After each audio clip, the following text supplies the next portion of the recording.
You're watching Newsroom on SABC News. Hello and welcome. My name, of course, Eben Jansen. This show is broadcast live between 9 and 10 a.m. from Johannesburg in South Africa, Monday to Friday. We also have highlights rebroadcast at 2 o'clock in the afternoon every weekday, and then the following morning another repeat at 5 a.m. Today, we take a look at the latest HIV/AIDS numbers that were released. South Africa is also bracing itself for another round of strikes at all of its platinum mines, and we look at Africa's first international design fair that launches in Cape Town next month. But first, let's take a look at the news headlines.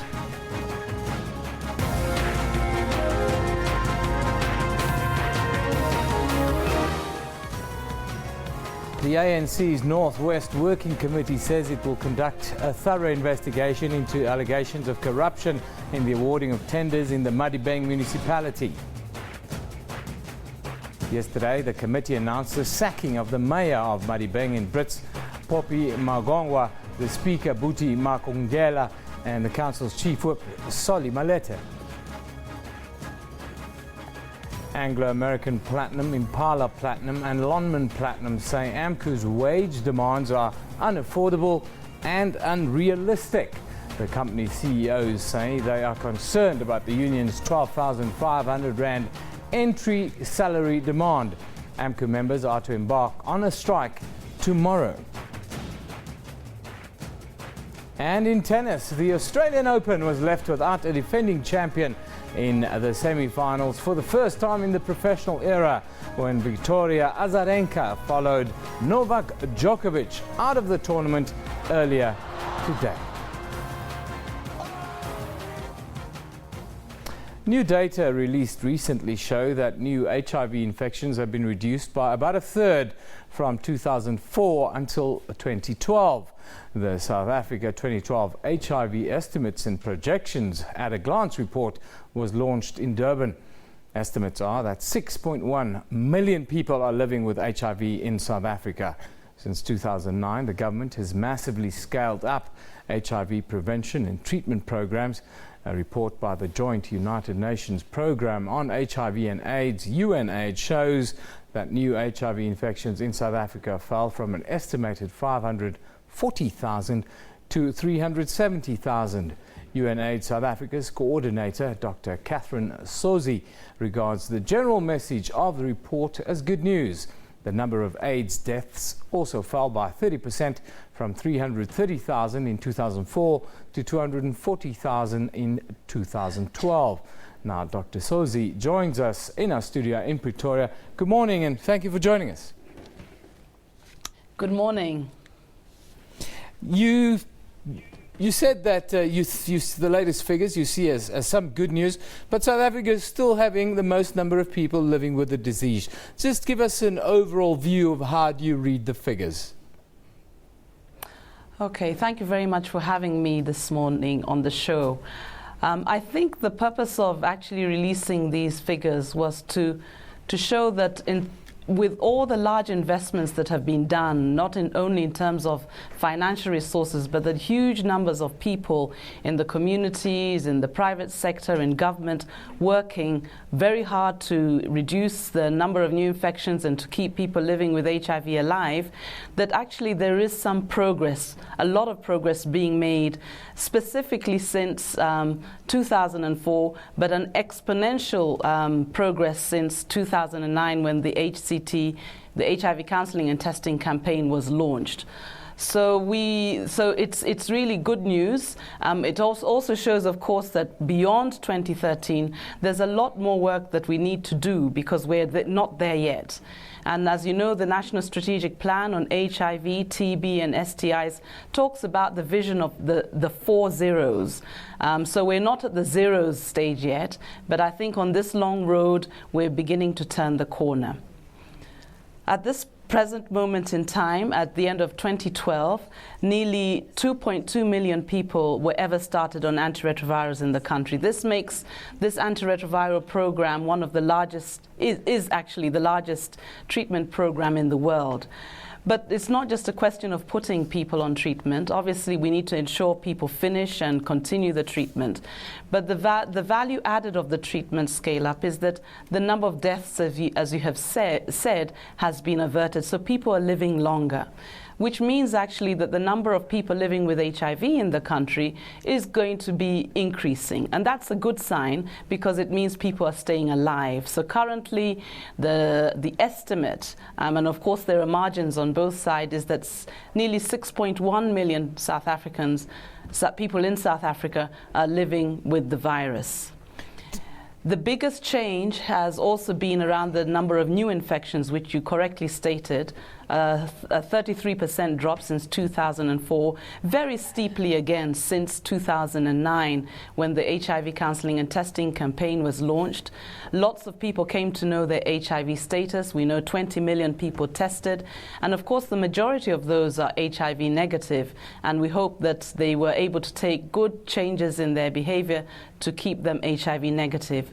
But it has meant that the people who were found to be HIV positive were started on treatment, and that is the good message behind that about the treatment numbers.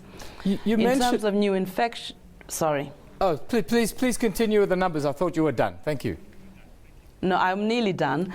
In terms of the new infections, although the decline you mentioned is good, it's not good enough. The bulk of the new infections in 2012 remained in young people. So the 370,000 people that you talked about, 170,000 of those are between the ages of 15 and 24, and the majority of them are young women. So you can see that there's still a lot of work to be done. Yeah. 370,000, 500, 200, one new infection is far too much. So we're not there yet, but we have a good message that says we need to build on the momentum. You mentioned earlier about lifestyle changes, and the worrying factor is that it's new infections are among the youth and the very, very young people who are just sexually active.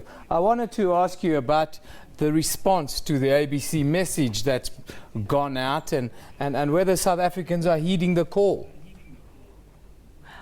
I think that we've kind of we're building on that ABC message. But you know, HIV prevention, as the UN, we tend to say that it's difficult to know what really contributes the maximum to changing life behavior. Behavior change is obviously one aspect, but there are other ways where there are tools related to whether we encourage young men to go for male medical circumcision.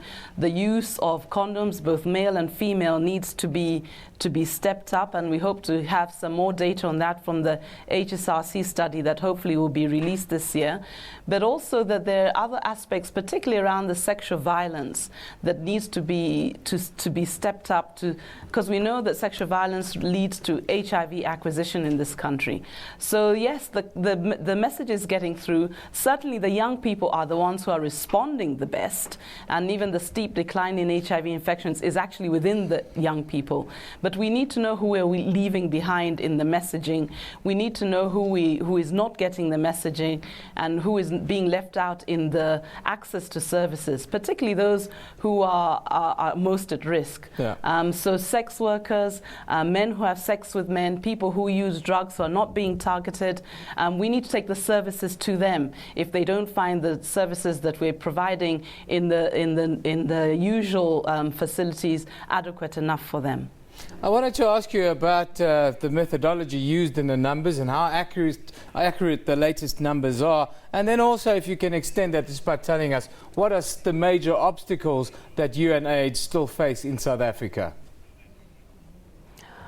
Okay, on the methodology, it's important for me to say that the spectrum tool that is used to provide the numbers actually is used globally within all countries to measure how their epidemic is working. So South Africa is not the only one to do this, and every year countries go through exactly the same process.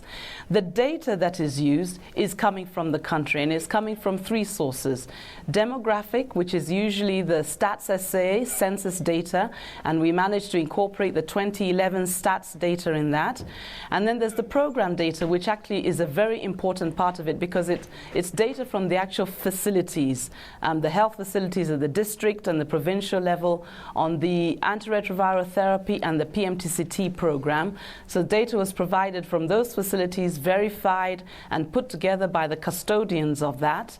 And then thirdly, it's from the sentinel surveillance, the antenatal clinic sentinel surveillance studies, together with the population-based surveys that the HSRC, the Human Sciences Research Council, puts up. And this data set from the HSRC that was incorporated was actually the data from the 2012 preliminary data launched at the South African AIDS Conference. So all that together is what goes into the model, which then comes out with the numbers that we're talking about. So it is South African data, and the team that put it together composed all the experts in the country to come out with the models. The same modeling will be done again this year as we move forward. You asked, secondly, about the obstacles. UNAIDS is not an implementer, and so we work with government, civil society, and the private sector in moving forward the response. So we, per se, as an organization, don't have any obstacles. But I think that the key message for us is to help the country put together an analysis of what is happening in the epidemic so that they can make decisions that actually make the lives of people better in this country, so that the vision and the targets that you're talking about, that you promised the citizens of the country, are actually met. And to make sure that no one must be left behind, in spite of all the great news that we're hearing, there is still a large proportion of people who are not getting the benefits of every rand that is being spent and of every hour that every healthcare worker and non-healthcare worker is spending. Thank you very much for joining us this morning. That's Dr. Catherine Sozi, who is the UNAIDS South Africa coordinator, and just giving us an insight into the latest AIDS numbers that have been released. And the news is largely good. She said a little bit earlier, still a long road ahead in the fight against AIDS, but as a nation, we have turned the corner. The world's largest platinum miners are bracing for the most severe labor turmoil since 44 people died during a strike at Lonmin's mines in August of 2012. About 70,000 members of the Association of Mine Workers and Construction Union plan to walk out over pay tomorrow at mines on South Africa's platinum belt run by Anglo American Platinum, Impala Platinum and Lonmin. Now, joining us on the line is John Brand, who is a partner and a labour specialist at Bowman Gilfillian. Good morning to you, and thank you for joining us, Mr. Brand. Good morning, Eben, and thanks for having me on the show. Mr. Brand, just put us in the picture.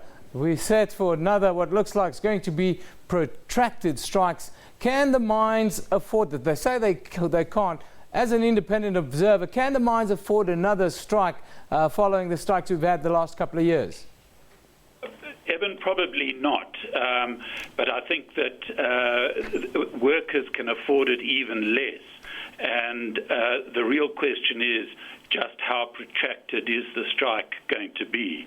But there's no doubt that both parties can ill afford to strike again now in 2014. I want to ask you about sustainability and the margins involved in the industry. 12,500 Rand is a far way away from what management's prepared to offer. Sustainable or not?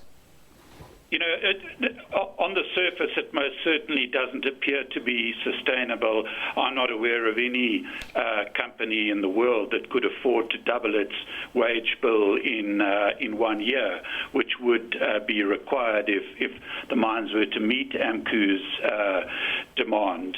So unless AMCU seriously moderates that demand, firstly, I don't think there's any prospect of it being met. And if it was met, the mines wouldn't be in business for very long. So what is going to be interesting is to see if and how quickly AMCU moderates its demands.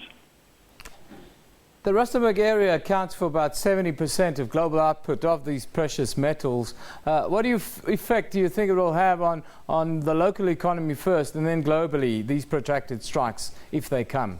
Yeah, Eben, I'm not an economist, but it certainly seems from all reports that even a fairly short strike does have a serious impact on the local economy in a variety of ways. And of course, if it were to go on as long as the northern strike went on, which was something like 11 weeks, that will have a very, very profound effect on the local economy, and by that I mean the Rustenburg economy, but on the South African economy as a whole. Obviously, on a global scale, I don't think the impact will be anything like as serious, but certainly from a South African perspective, this is not good news. I want you to I don't think you can clear it up, but I want you to give us your insights on this. We've got two parties at the moment. On the one side, you've got the labour movement who are saying they're being exploited by mine managements and international mine companies who come here and take the wealth at the expense of South Africa's poorest people. On the flip side, you have labour unions who have made these grossly inflated promises to workers who at times seem to be desperate just to be earning a living and living a decent lifestyle. In this blame game, where do you see the balance tipping?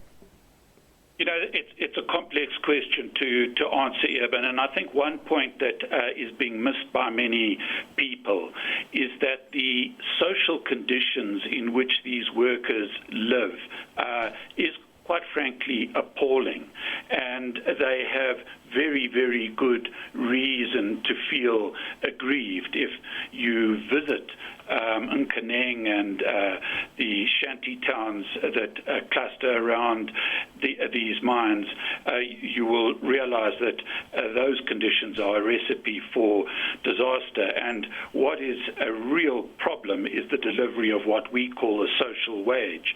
And the delivery of that social wage is not exclusively the responsibility of the employers, but equally and perhaps even more the responsibility of government. And the deprivation in that area has caused great anger and distress amongst workers, and in some ways these strikes are a form of service delivery protest. And we know that even if they were to get the 12,500 Rand entry wage, it is not going to solve the housing, electricity, water, health, transport, and other problems which beset these workers. And so the solution to this problem is not a quick fix one that is going to be solved by whatever increase is given in this strike. It's a longer term solution, which in my view largely involves very seriously improving the living conditions of these workers, and whether that occurs paid for by employers or paid for out of taxes or royalties or revenues, that's what I think that we really need to address, because the strikes are not solving the underlying problem. They are causing the companies distress, and they're causing the workers distress. And what about the role of this sort of inter-labor union rivalry, where you've got, the NUM on one side and AMCU, the new one, on the other side, fighting each other really for membership and causing them to really make outlandish promises to desperate workers at times? Yeah, I mean, there is no doubt that the state of inter-union rivalry that we have in South Africa at the moment is extremely unhelpful, and opportunistic union leaders exaggerate that. But again, I think it's important to go back to root cause. And I think that we've got to recognize that there are serious flaws in our collective bargaining and organizational law and framework that need to be addressed. For example, the extent of the rivalry between the unions could be very seriously moderated by adaptations to our organizational rights law. And I'm not a proponent of limiting industrial democracy. What actually has to happen in South Africa is that we need to enhance it. So one thing that needs to be addressed seriously is the whole organizational rights regime, but equally there are serious flaws in our collective bargaining structure. It is far too centralized, and a lot of the workplace concerns of workers are simply not being addressed. Also, there are serious problems about the way in which the parties negotiate. The extent of rank bad faith bargaining is a cause of serious problems, and we need to see what the law can do to induce parties to negotiate in good faith, and that also involves improving negotiation skills and the like. So, I really think that we mustn't just focus on the symptoms, which we are experiencing yet again this year. We really need to be bold and look at the underlying causes. Thank you very much for joining us, and that's a very unique insight from John Brand, who is a partner and labour specialist at Bowman Gilfillian here in Johannesburg. Moving on to one of our top stories, the Democratic Alliance has welcomed the sacking of Madibeng Municipal Mayor and 2 other officials. The Mayor, Council Speaker and the Chief Whip were recalled by the ANC's Northwest Working Committee yesterday. The committee has accused the 3 of failing to implement a report by former local government minister Richard Baloyi. The report suggested that there was rampant corruption in that municipality. Residents took to the streets demanding an uninterrupted water supply. 4 protesters died, allegedly shot by police. Residents blamed the lengthy water shortage on corruption in Madibeng Council, and they claimed sabotage to ensure suppliers of water tankers get tenders. It also attributed its decision to a lack of decisive leadership and cohesion. After a careful consideration of the situation in Madibeng, we resolved as the African National Congress to recall the political leadership of this municipality, to relieve them of their duties. The 3 comrades who occupied the position of the executive mayor, the speaker, and the chief whip. Last year, Cooperative Governance and Traditional Affairs Department released a report into corruption and maladministration in Madibeng municipality, but the report was never implemented. The reason why the ANC has given an instruction to its deployees as they are meeting now in council is to take a decision to implement the recommendations of the ministerial task team in total with an accelerated speed. Mututun residents and the official opposition party in the council have welcomed the latest developments. We're very happy that they have been recalled. They were disrupting this municipality now for a period of 2 years. I feel like it's a good thing because we don't get the service delivery in Mututlu. I think to fire mayor is a good thing. The incumbent Madibeng Mayor Popi Mahongwa, her Chief Whip Sekwati Malete, and Council Speaker Pete Makongela have to vacate their offices with immediate effect. Water has since been restored to most areas. Offenses Timo, SABC News, Mututlu. Well, we'll take that story further after a short break when we speak to Fences Timo in the capital, Pretoria. But let's take a look at what you're saying and thinking on social media. Arthur Christie says at SABC Newsroom, all the strike action and the devaluing of the country's currency must be placed squarely at the feet of the corrupt regime. That's Arthur Christie's opinion. Tsepo says Chamber of Mines versus AMCU should be interesting, a court battle. At the core of this, the legitimacy of collective bargaining. Nice insight there.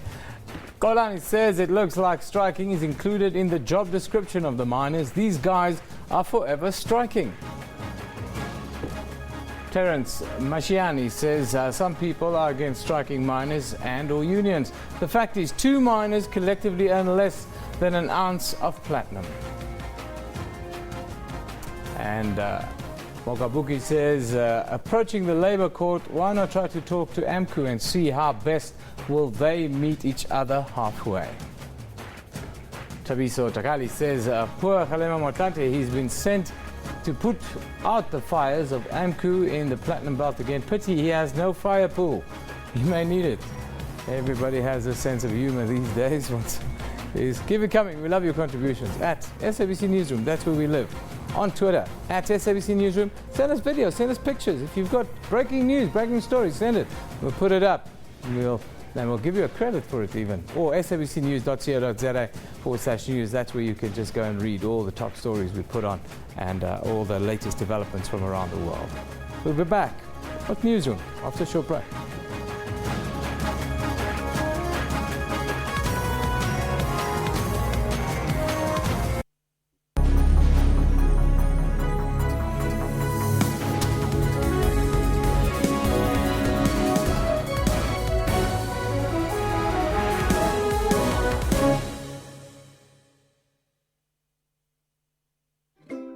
Get your business online with a T-Biz starter package from Telkom Business.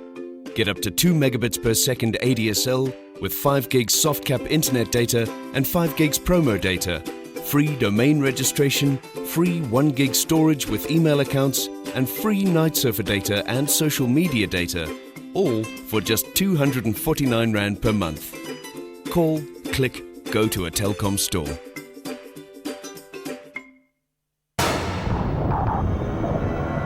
Why watch the news on SABC?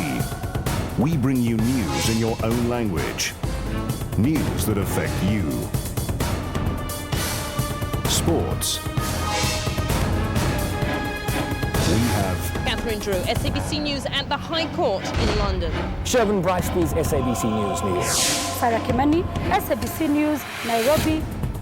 We touch and change people's lives. SABC News, Africa's news leader.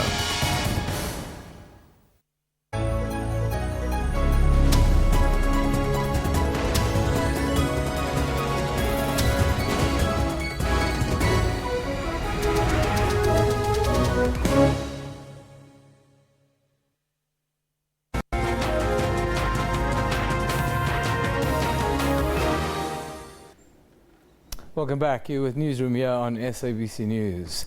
The Mayor of Madibeng, Mayor Poppy Magongwa, Chief Whip Soli Malete and Speaker Buti Magongela have been fired with immediate effect.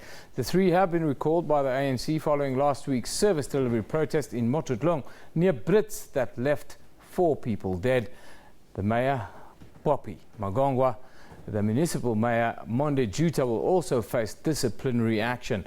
Now, Offense's Timo joins us in our studio in Pretoria. Good morning, Offense. Morning, Eben. Offense, this is very interesting developments. Just tell us why the ANC decided to recall these 3, what the thinking's behind that, and then the sort of disciplinary action process that will follow. Okay.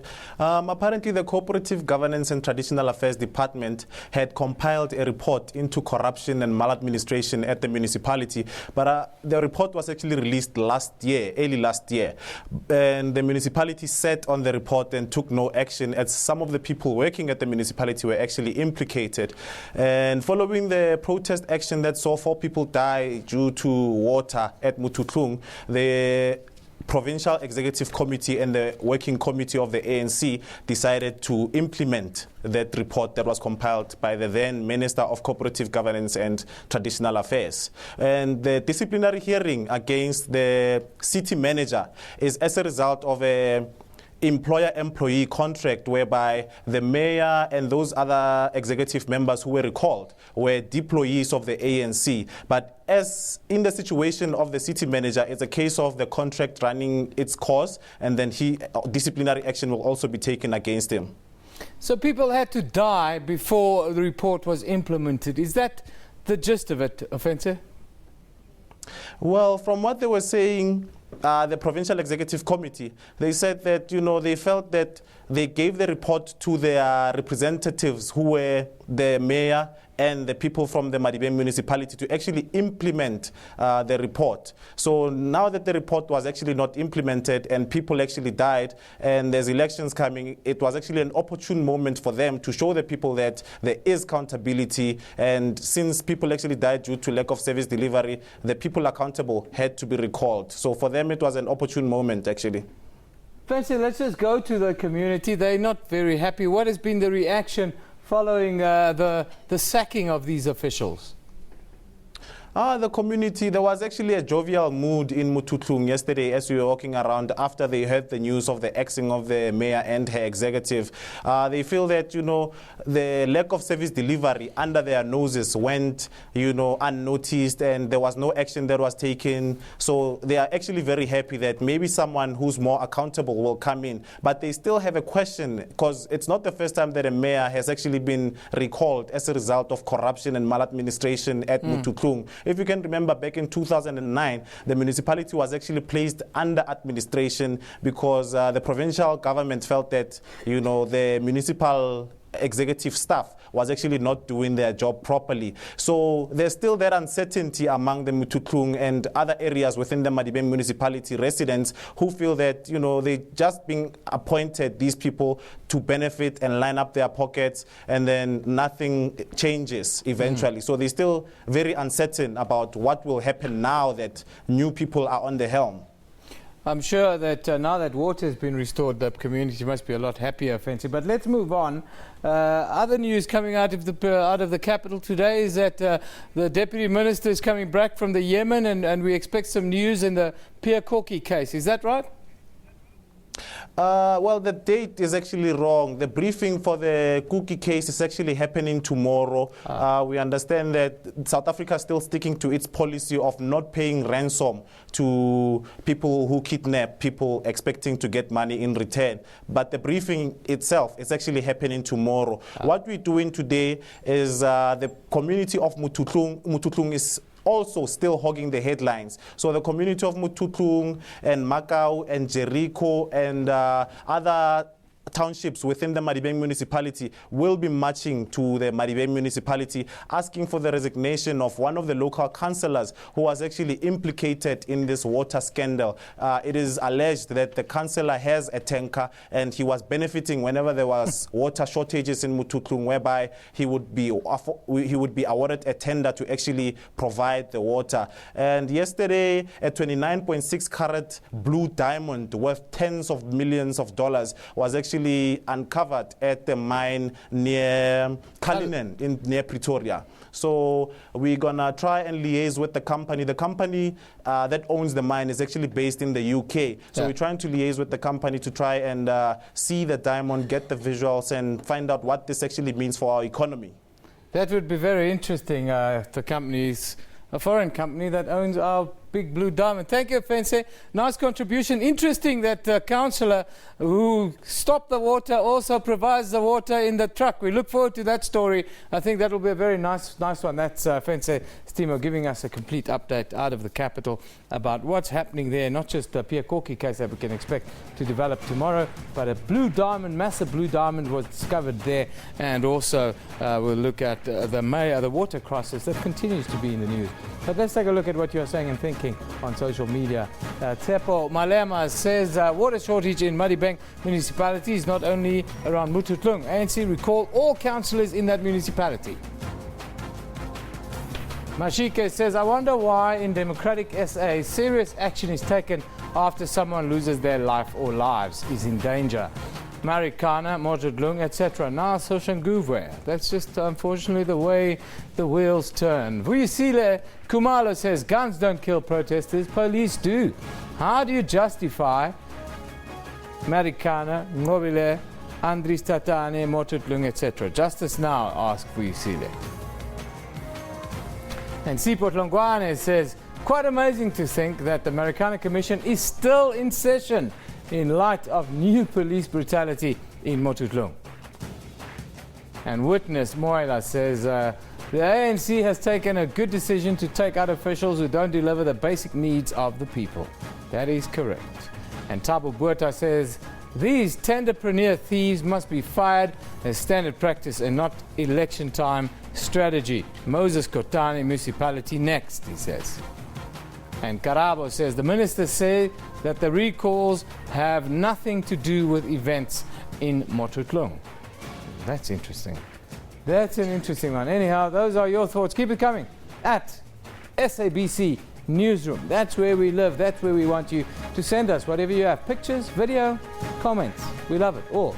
sabc.co.za/news if you want to just read what we're about and what we are doing. After a short little break, we look at the widening education crisis in the Eastern Cape.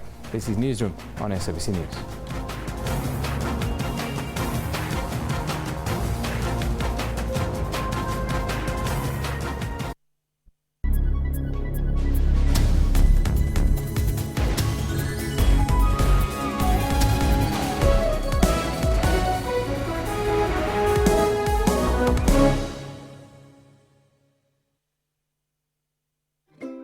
Get your business online with a T-Biz starter package from Telkom Business.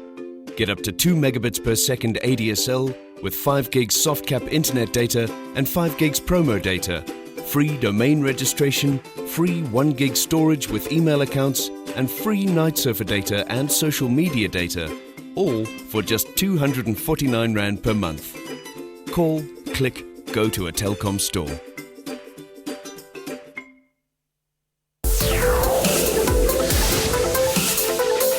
Well, good evening. Welcome to yet another bumper edition of Sports Live. Tonight we have a bit of a triple threat in the show.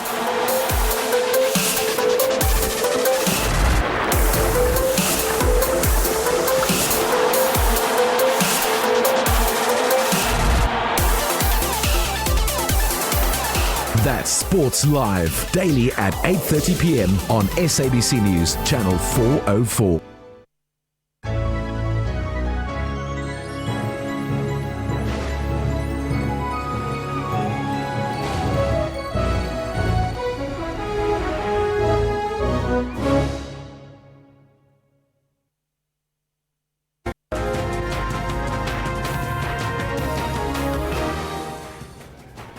Welcome back. You're still with Newsroom. Let's take a look at the news headlines.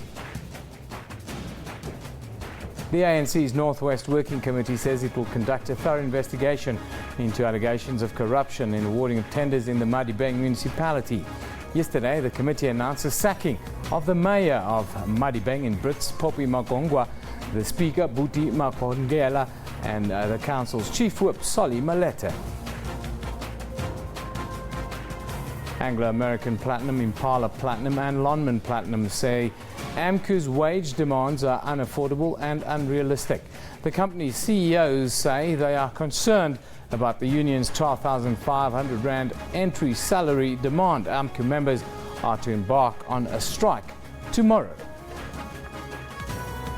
And in tennis, the Australian Open was left without a defending champion in the semi-finals for the first time in the professional era, when Victoria Azarenka followed Novak Djokovic out of the tournament earlier today.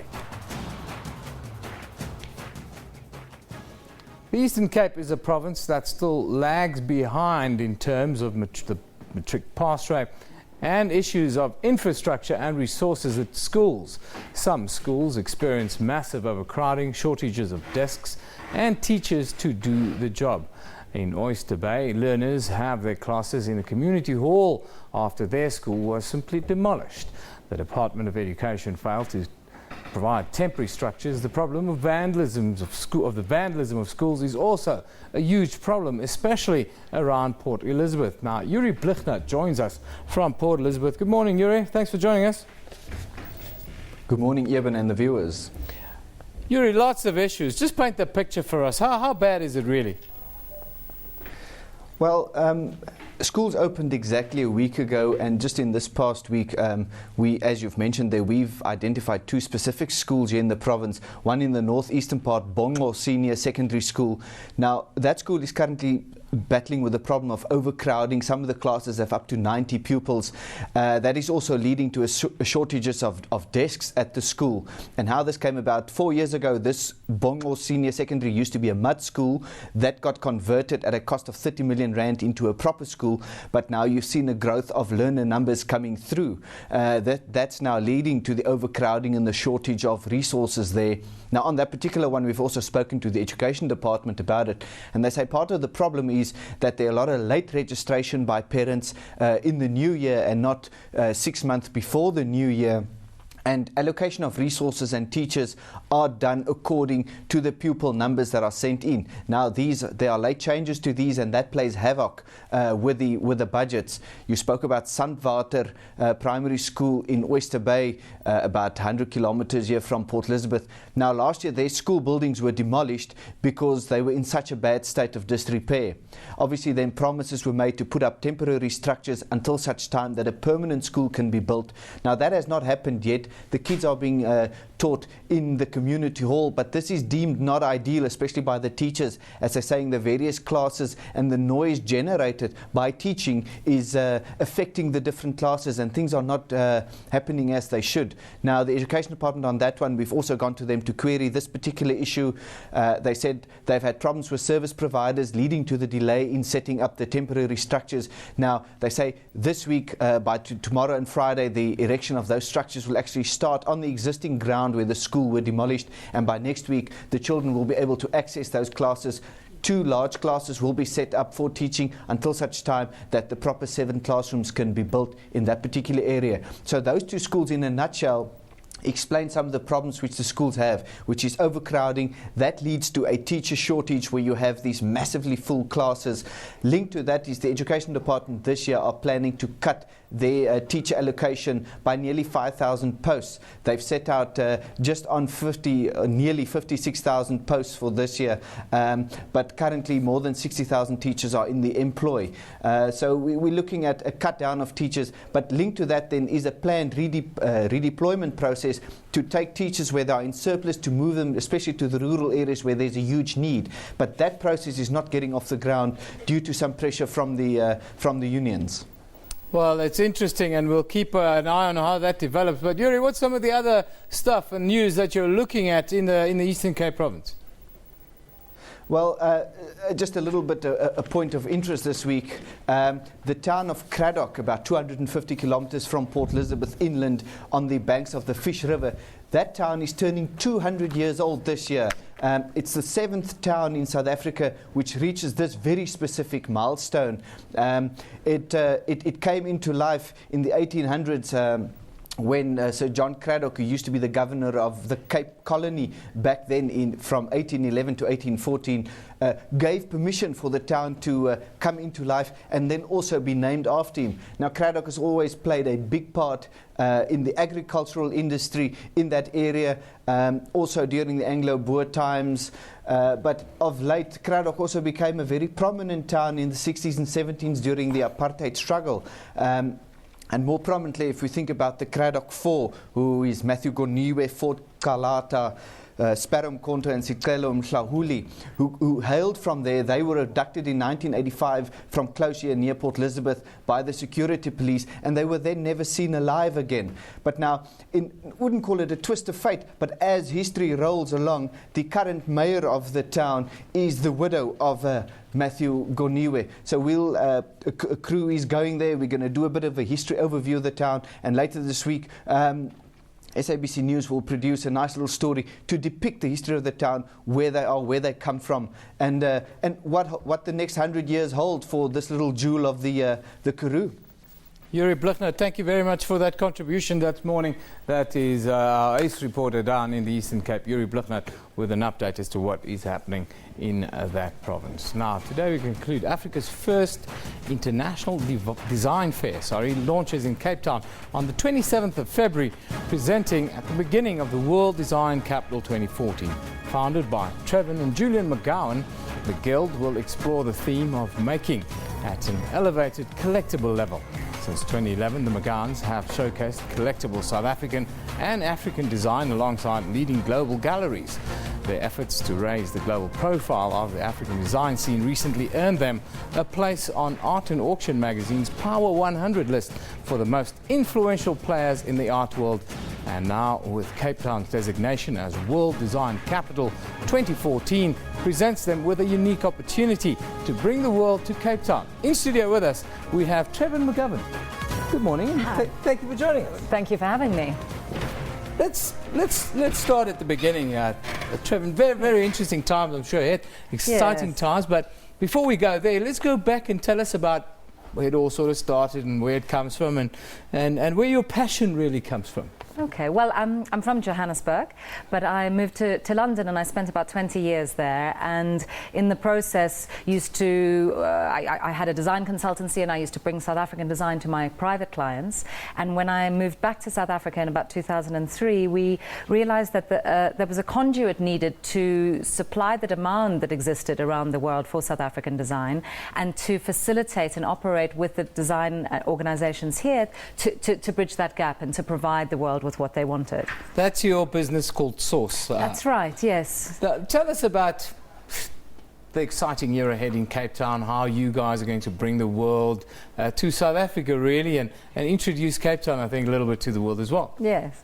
Well, we started Source in 2003, and after about 5 years, we realized that a category was needed and a platform was required to show the very best of the design work that we do. I mean, we worked with hundreds of companies supplying from small craft objects to high-end design, but what was lacking really was a showcase for the limited edition pieces, the one-off pieces, and that's become a highly sought-after category around the world. And so in 2008 we established Southern Guild, and that was a gallery that really took the very best of what we have to offer to the best fairs in the world, in Miami, New York, Dubai.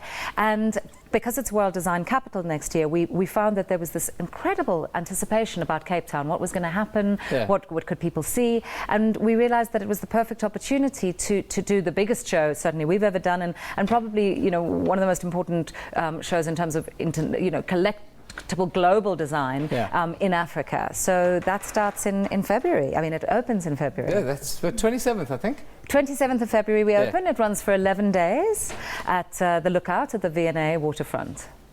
Tell us about the big names we expect coming to South Africa, and then also what people in general can expect. Well, what we did was, you know, we've been working since 2011 on this international stage, and we decided to pick who we thought were the most influential and interesting voices and names representing different countries and different continents. So we invited R20th, the top design gallery in New York, in America, Rossano Orlandi from Milan, the V&A Museum from London, Nacho Carbonell from Eindhoven, who's one of the most awarded designers, is our featured designer of the year, Amor de Madre from Sao Paulo. So really kind of voices that represent different movements and different thoughts. And then we, obviously, Southern Guild is part of it, and Design Network Africa, which is a program we run, which is a continental-wide development program that we Fantastic. We've got these beautiful pictures of really cutting-edge stuff running on screen run. I wanted to ask you quickly, internationally, how does South African designers compare to their international counterparts? Well, what's interesting about the work that we're showing at Guild, and what we're seeing now, is the Haas brothers, who are an incredibly talented twin brothers who live in LA. They work with Lady Gaga and Versace, and the difference of what we're showing is that all of the work is handcrafted. So it's about the movement and the development of designer makers, so people who have the vision to create groundbreaking design, but who actually execute it themselves. This is Conrad Hicks in Cape Town, and you know, what we're really saying is that these guys are pushing design in a direction that the rest of the world then follows behind, because mass production and like couture fashion then becomes high street fashion. These are the leaders of the field. I see a lot of shows in the week now in Johannesburg, Maboneng and the like, a lot more shows and people attending. What's the appetite like amongst South Africans for these kind of shows and the kind of design that we're seeing? Yes, well, that's Nacho Carbonell, by the way, our featured designers. So we opened the Museum of African Design in Maboneng in October, and the turnout was phenomenal. I mean, we had 1,500 people at our opening night, and I think there's a huge appetite for design around the world. People are understanding that design makes all the difference, but also for South Africans to understand who we are. We have centuries-old craft industry, and in Guild we're showcasing work by the Origins institution, which is 100,000 years old. The very first objects made by man were made in South Africa. So this is design coming back to the birthplace of design, and I think as South Africans we're starting to understand that our voice is unique and that we should really understand it and get to know who we are as an industry.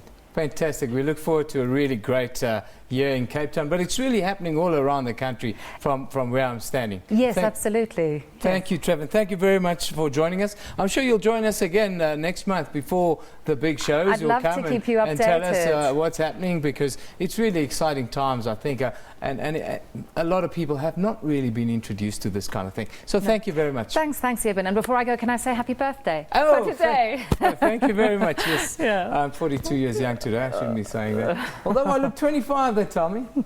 Well, unfortunately not. That's where we leave it today. Newsroom was broadcast live from our studios here in Auckland Park, Johannesburg. We are on air live, of course, every morning between 9 and 10 a.m.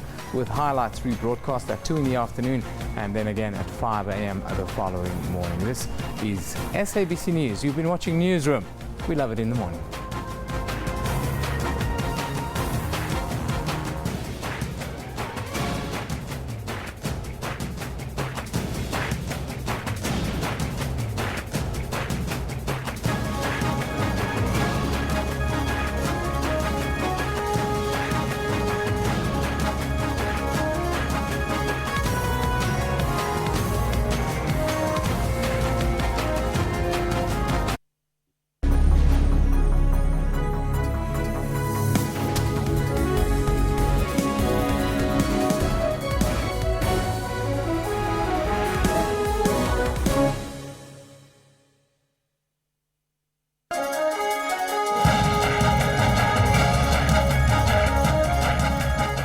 Sometimes a lot of people, in fact, do not have access firstly to palliative care. Secondly, even if they do, So what? Do we just kill them if they don't have access to palliative care? I think she's actually crucifying my question, with all due respect. If you actually actively assist somebody to die, then you are convicted of murder. Who should take the burden of terminating a life? It's very problematic for doctors to play God. That's Rights and Recourse, Sundays 2 p.m. on SABC News.